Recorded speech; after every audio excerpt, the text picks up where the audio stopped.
Bom dia, né, gente? Estamos iniciando mais uma aula de Sociologia, tá bom? Hoje nós temos como tema raça, etnia e multiculturalismo, tá bem? E então a gente vai começar iniciando o que seria preconceito, discriminação e segregação, tá bom? Então, preconceito são atitudes negativas, desfavoráveis a uma pessoa, um grupo, um povo ou uma cultura diferente daquelas que eles manifestam, né? Justamente a gente consegue perceber um preconceito por causa dos estereótipos negativos, né? Existe muita generalização superficial que depreciam o outro, né? Depreciam pessoas dessa cultura diferente, ou então pessoas que são de um grupo diferente, né? Essas atitudes, né, servem de base de julgamento prévios, né? O que acontece? Né? As pessoas elas tendem a serem etnocêntricas, isso todas as pessoas, tá bom? Tendem a ser etnocêntricas, não é só um grupo específico, tá bem? Então, o que ocorre? Ocorre que justamente por sermos etnocêntricos, a gente tende a valorizar a nossa cultura e discriminar um pouco as outras. E aí a gente termina criando nessas outras preconceitos, tá certo? Lembrando que o preconceito e a discriminação, tá certo? Elas andam sempre juntas, tá bom? Já a discriminação, ela é diferentes formas de preconceito, tá certo? Essas diferentes formas de preconceito levam a gente discriminar. O que é discriminar, né? Quando a gente vai discriminar algo, a gente tende a colocar, né? Vou discriminar uma pessoa, um exemplo, ela tem olhos azuis, cabelos tal, corpo tal, né? Pesa tanto, veste tanto, né? Tem tanto de altura, então a gente discrimina, né? E a discriminação, né, ela leva em consideração o quê? As questões socioeconômicas, religiosas, culturais, éticas, etárias, tá bem? Também se relaciona a questão da orientação sexual, a questão do gênero, a nacionalidade. Aí vocês podem dizer, se a pessoa é uma orientação sexual mesmo que gênero? Não, a gente já viu na aula anterior, em uma aula sobre questão de gênero, né? Que não, né? Orientação sexual é como você vive sua sexualidade, né? Se você é heterossexual, homossexual, bissexual, pansexual, assexual.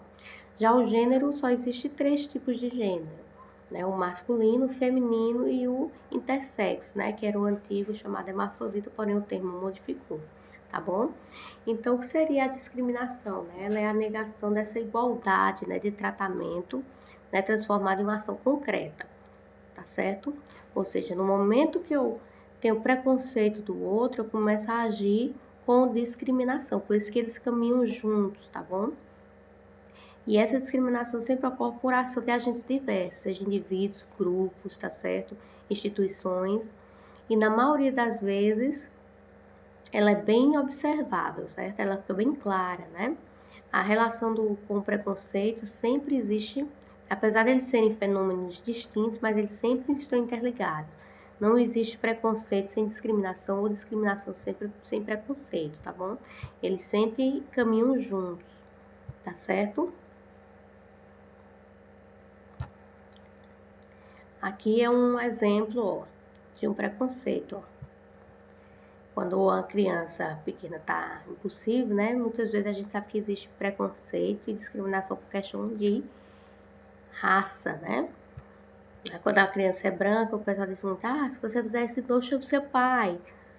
Fique calma, criança, né? Tá certo? Isso aqui com relação à sociedade, tá certo, gente? Isso não é o pai, né? Quando a criança negra, a pessoa ladrão, peça a redução da menor idade, né? Chama a polícia, pega, né? Porque o preconceito com a raça negra, ela vem desde os primórdios, né? Porque essa raça aqui no Brasil foi escravizada, né? Em outros países também foi muito maltratada, né? A gente vai ver a questão daqui a pouco do apartheid, a questão também, tá certo? Da segregação lá dos Estados Unidos, tá bom? Então, olha só, dando continuidade, tá bom? A segregação é um estabelecimento de uma fronteira social ou espacial, essa fronteira aumenta a desvantagem de certos grupos discriminados, tá bom? E aí, o que acontece? Se é imposto também leis de ação política para manter a distância de certos indivíduos considerados inferiores ou indesejáveis. Não se deixa de ser, gente, a segregação um ato de violência para alguns grupos, tá certo? A segregação é colocada em prática de maneira bem consciente, tá certo? As pessoas fazem, mas elas não estão percebendo que fazem, né? Elas percebem sim que elas fazem. É algo bem claro a segregação, tá certo? Por isso que a gente diz que é um ato de violência, tá certo? E ela é consciente e institucional. Por que institucional? Porque as instituições, elas, de certa forma, reforçam isso, tá certo? E aí, por que existe essa segregação? Né? Ela também se baseia em falsas ideias, tá certo? De superioridade de uma etnia, de um gênero, de uma classe social ou de uma nacionalidade sobre a outra, tá certo? Um exemplo disso, né? Por muito tempo, a nossa sociedade é uma sociedade o quê? Patriarcalista, né? Se ela é uma sociedade patriarcalista, a gente sabe que ela valoriza mais o patriarcado, o gênero masculino que o feminino. Então, isso, de certa forma, cria o quê? Cria certos benefícios para esse gênero, prejudicando o gênero oposto, tá bom? Um exemplo disso também é a segregação que houve nos Estados Unidos. A segregação que houve nos Estados Unidos existe isso aqui, ó. Separação entre brancos e negros, né? Vocês veem aqui, ó, o bebedouro. A qualidade do bebedouro é uma qualidade bem superior, tá certo? Para aqui, para brancos, pessoas brancas, né? Enquanto uma qualidade inferior para quem?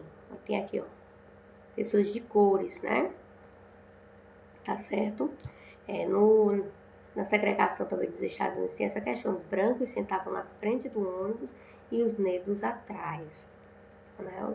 O que é claro, isso era institucionado pelo Estado, tá certo? Pelas instituições, que a gente vê que isso é uma discriminação clara, né? Tá certo? Com relação a essa raça. Tá bom? Então, vamos discutir um pouquinho agora sobre raça, racismo e etnia, tá certo? Qual a diferença entre raça e etnia, né? E aí a gente tem que discutir também sobre as teorias eugênicas, né? Que teorias são essas que criaram, né, esse contexto, tá certo? De que existiria classes ou raças melhores e outras não, tá bom?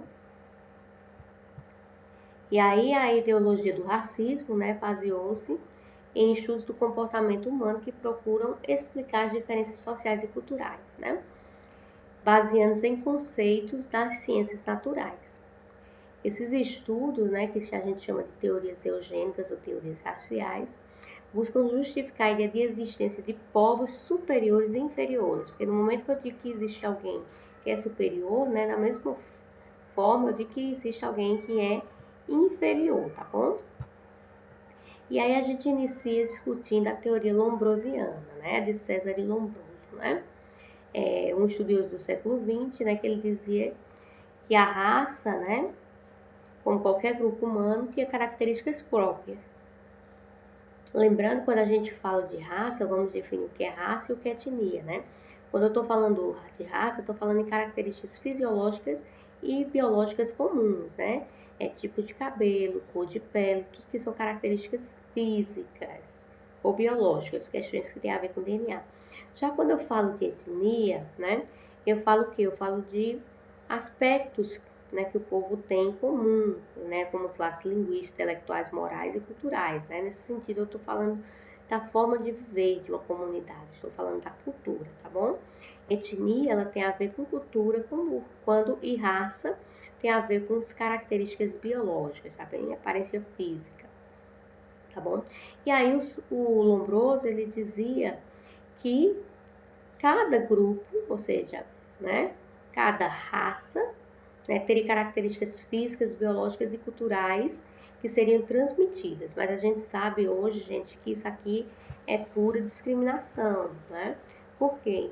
Porque o que vai dar características psicológicas e culturais a um povo é a etnia, não a raça. Mas aqui na época de Lombroso se acreditava que a raça fazia tudo isso, tá bom? O que não é verdade. Mas se baseando no que ele dizia que seria verdade, né, também surgiu nesse período, né, a ideia do racismo científico e a tese da eugenia, né? O racismo científico é a teoria do Arthur Gobineau, tá certo? Que afirmava que só existiria 3 raças puras, a branca, a negra e a amarela. Que as demais raças seriam variações, ou seja, sequências de miscigenação entre elas. E isso aqui é a pura verdade, né? A gente sabe que o Brasil, principalmente o Brasil, é rico em quem? Miscigenação, mistura de raças, né? É difícil a gente encontrar uma pessoa de raça pura. Porém, nesse tempo se valorizava bastante as raças puras. Porém, qual o problema da teoria do Arthur Gobineau, né? Ele argumentava que a raça apresentava características psicológicas, físicas e sociais próprias, né? E a mistura entre as raças, né, queira ou não, resultaria na degeneração da raça mais desenvolvida, que para ele seria a branca, né? Lembrando, gente, que foi essas teorias eugênicas aqui que criou a ideia lá do fascismo, né? A ideia, tá certo? Deu grande reforço à ideia da discriminação, dessa ideia que existiria raças maiores, melhores.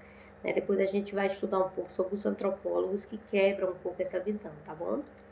Então, o antropólogo brasileiro Nina Rodrigues, né, ele defendia o branqueamento da população brasileira. Para quê?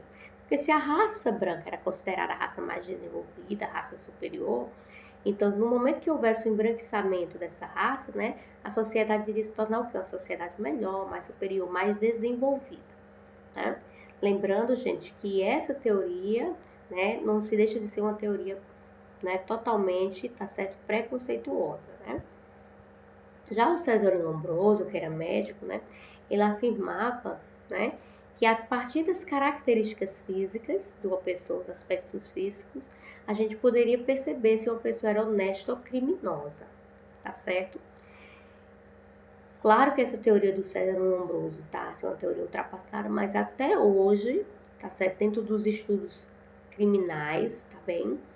E a justiça, ela utiliza muito dessas teorias, tá certo, do César Lombroso ainda hoje, né? O que é um problema. E aí, se a gente for parar para pensar, né, a gente vê que hoje em dia a maioria da população carcerária brasileira, tá certo, elas são o quê? É uma população de negros e de pobres, né? Se a gente for ver isso, né? E ainda baseado nessa teoria do Lombroso, tá certo? Tem uma série muito boa, não é série, é um documentário que chama-se A 13ª Emenda, né? Eu sugiro para que vocês assistam, é muito interessante, fala muito sobre o racismo, tá bom? Então, esses estudos do César Lombroso, né, do Lombroso, procurou, tá certo, no organismo humano, nas pessoas, né, nas características físicas, características próprias de um criminoso, né? Essa ideia contribuiu bastante para a efetivação do racismo como ação política e ideológica, tá certo? Porque a ação política, gente, porque como eu disse a vocês, como é até utilizado hoje no sistema jurídico, até hoje, né, essa ação, ela é utilizada, né? E aí abriu-se no campo da justiça o que se chama de antropologia criminal, né? A partir da teoria do César Lombroso, né? Ele escreveu esse livro aí, ó, O Homem Delinquente, tá certo? César Lombroso, esse senhor aqui da foto, do lado do seu livro, tá bom? E aí, a teoria dele era dessa forma, ele diria que o delinquente é nato, ou seja, se a questão da delinquência, né, da criminalidade tem a ver com as características físicas, né? Então, segundo ele, se tem a ver com as características físicas, você já nasce criminoso, né? É algo bastante, assim, duro, né? E aí ele fazia estudos, né, pelo tamanho da testa, tamanho do queixo, né, formato do rosto, tá vendo, ó? O formato da cabeça, né, para identificar certos criminosos, né? Em alguns casos batia, então se batia, né, isso para reforçar a teoria do Lombroso, tá certo? E aí o Lombroso ele fez um estudo bastante, né, forte, né? Ele começou a estudar desde os primatas, né, e as outras raças, né, pegando desde o formato do crânio, tá certo? É o formato do rosto, né? Ele fez um estudo bastante aprofundado, né? Esse livro dele é um livro bastante interessante, né? Apesar de... Por que ele é interessante? Não para que a gente use, mas para que a gente saiba de onde veio o racismo, o preconceito e como ele foi reafirmado dentro da nossa sociedade, para que a gente possa criticar, né? Então aqui ele fez a mesma coisa, o estudo o crânio da pessoa branca, né, as características físicas, do negro, as características físicas, e de um primata, né? E aí ele vai trazendo as diversas raças e mostrando como seria, né, o formato. E aí o estudo do Lombroso, ele também vai para o estudo, né, das partes do cérebro, né, que é o que a gente chama. A gente divide o nosso cérebro em 5 partes, né, a parte occipital, temporal, parietal, tá certo? E aí cada parte dessa é responsável por uma parte do nosso conhecimento, pela linguagem, pela nossa forma de pensar, pelas emoções, tá certo? Tem um estudo na neurociência bem interessante, principalmente na neuroanatomia do crânio, tá certo? Que vem discutir que qualquer parte do seu cérebro, quando se você sofreu um acidente, se ela for prejudicada, né, isso pode alterar, tá certo? Algumas funções, tanto de pensamento como forma de agir, como a sua própria personalidade, tá bom? E aqui é o Lombroso mostrando o formato, a diferença, né, entre o branco e o negro, tá certo? E a gente entra no que a gente chama hoje de teoria da democracia racial, né? Que é algo que é muito criticado, tá certo? Então, o que é essa teoria, professora, da democracia racial? Tá? É o Gilberto Freire, eu acho que você já ouviu falar, né? Um dos grandes livros que ele escreveu, chama-se Casa Grande Senzala, tá bom? O Gilberto Freire. E aí, o que é que o Gilberto Freire ele vem dizer, né? Ele vem dizer que a partir da década de 30, né? Aqui no Brasil se cria aquela identidade nacional, que é a identidade nacional, como o Brasil começa a ser conhecido, né? E a gente sabe que hoje o Brasil é conhecido como que o país do futebol, né? O país do samba, né? E aí, o que é que acontece? Nesse período de 30, criava-se a ideia que o Brasil era um local sem discriminação, tá bom? E aí eles diziam o quê? Que valorizava a interação entre diferentes etnias, né? E criou a ideia que no Brasil não existia discriminação nem segregação racial, né? Que a gente sabe que isso é mentira. No Brasil sempre existiu discriminação, né? E sempre existiu preconceito. Mas o discurso aqui é que não existia isso no Brasil, né? Tá certo? E que a miscigenação, nessa mistura de raças, provocou esse convívio harmonioso entre as raças, não existindo preconceito, não existindo discriminação, né? Então, essa perspectiva criou essa ideologia, tá certo? Que não existiria esse tipo de preconceito e discriminação racial no Brasil, que a gente sabe que é mentira, que até hoje a gente sabe que existe, né? E aí chega o Florestan Fernandes, né, que ele vem justamente criar a teoria do mito da democracia racial, tá bom? Então, em 1965, né, através do seu livro A Integração do Negro na Sociedade de Classe, tá certo? O Florestan, ele critica arduamente, né, o Gilberto Freire, e ele vem dizer que essa ideia de democracia racial isso é um mito. Por quê? Porque no Brasil sempre existiu, né, discriminação, né? Ele assegurava muito, né, que o Brasil mantinha esse status quo fazendo o quê? Fazendo o negro numa posição inferior na sociedade brasileira, né? Se a gente for pensar em 1965, né, os negros eles não ocupavam grandes cargos, né? Vocês verem a dificuldade que foi para um negro se tornar presidente dos Estados Unidos, como Barack Obama, né? Aqui no Brasil, a maioria dos negros, eles não estão em condições, ainda em posições superiores, né? São poucos que estão nessas condições. Por quê? Porque o Brasil tenta manter essa questão, né? Continuava mantendo essa questão do status quo. Quando Gilberto Freire ele veio criar a democracia racial, a teoria, né? Lembremos que o Gilberto Freire é branco, né? Já o Florestan Fernandes não, ele já é o quê? Ele é filho de uma mulher negra, né? Analfabeta. Então, o Florestan Fernandes, ele tinha a vivência, né? Do racismo dentro do Brasil. tá certo? E aqui é a chargezinha para a gente ver um pouco isso, né? Aqui após a liberdade da escravatura, né? Chegou um negro e faz: Senhor, há vagas para trabalho nesse local? Aí o branco, né? Vossa Senhoria tem experiência profissional? Sabe ler e escrever? Aí não senhor. Antes eu era apenas um escravo, né? Que é isso? Para a gente pensar com a libertação da escravidão, né? Muitas vezes não foi dada ao negro que é a condição de ter um bom trabalho, de estudo, né? De um tempo para cá isso vem mudando um pouco, mas são grandes lutas, né? Principalmente do movimento negro, através, tá certo? Desse pedido, né? Gerando assim, ações afirmativas que eu vou explicar daqui a pouco o que é. Então, eu trouxe aqui para a gente discutir também, tá certo?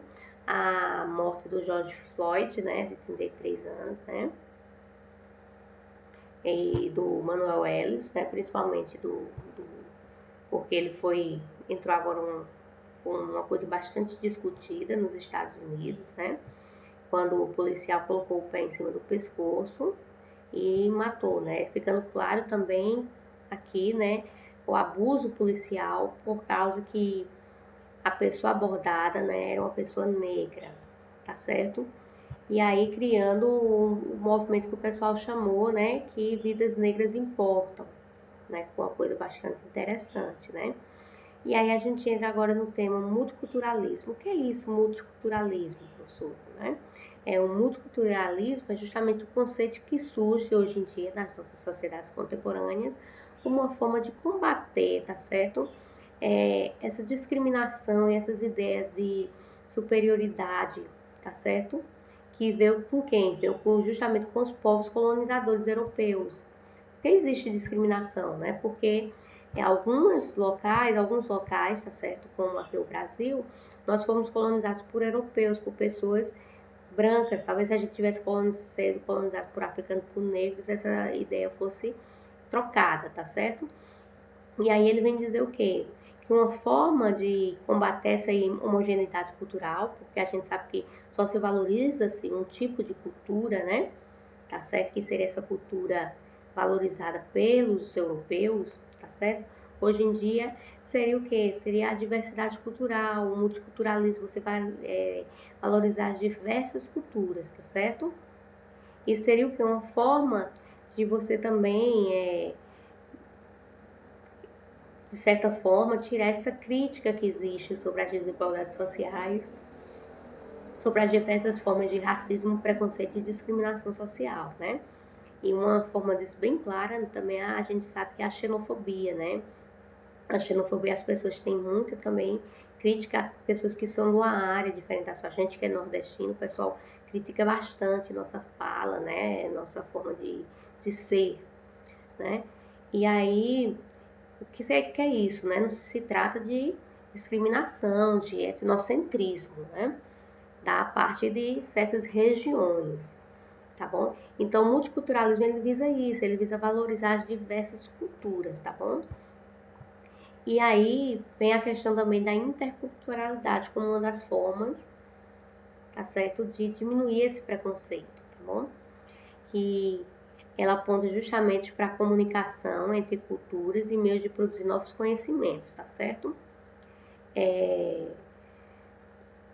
Lembrando, gente, quando a gente interpreta o nosso mundo, quando ele fala que interpretações simbólicas do mundo, quando a gente interpreta o mundo, a gente vai interpretar através de símbolos, né? A linguagem é um símbolo, né? A minha forma de vestir é um símbolo, né? A minha cor de pele é outro símbolo. Então, tudo isso é levado. Então, o que é que ele vem propor? Ele vem propor que a gente veja os aspectos positivos e valorize a diferença, né? Isso seria uma forma de resistência a esse colonialismo cultural, né?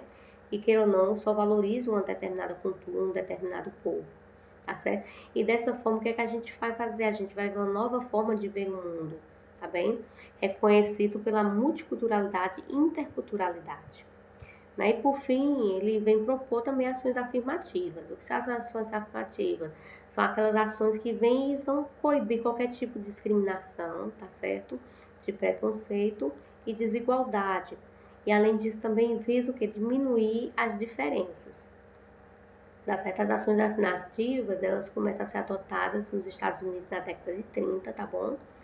E depois em vários países da Europa. Aqui no Brasil ela já começa a ser praticada também, tá bom? Um exemplo das ações afirmativas é o sistema de cota. O que é que se percebeu-se? Percebeu-se que por a raça negra, né, não ter sido valorizada, né, então o que é que acontece? Muitas pessoas dessa raça ficaram fora das universidades, né, ficaram fora de certos mercados de trabalho. Então agora se propõe o quê? Ações afirmativas, tá certo? Que façam com que essa raça que estava até pouco tempo desvalorizada, elas consigam entrar na universidade, se formarem, tá certo? Ter uma melhor condição. Então, visa o quê? Combater as desigualdades tanto no mercado de trabalho, na política, na economia, na cultura, na educação, dentre outras coisas, tá bom? Tá bem, gente? E aí, a nossa aula de conteúdo por hoje é só isso, tá bom?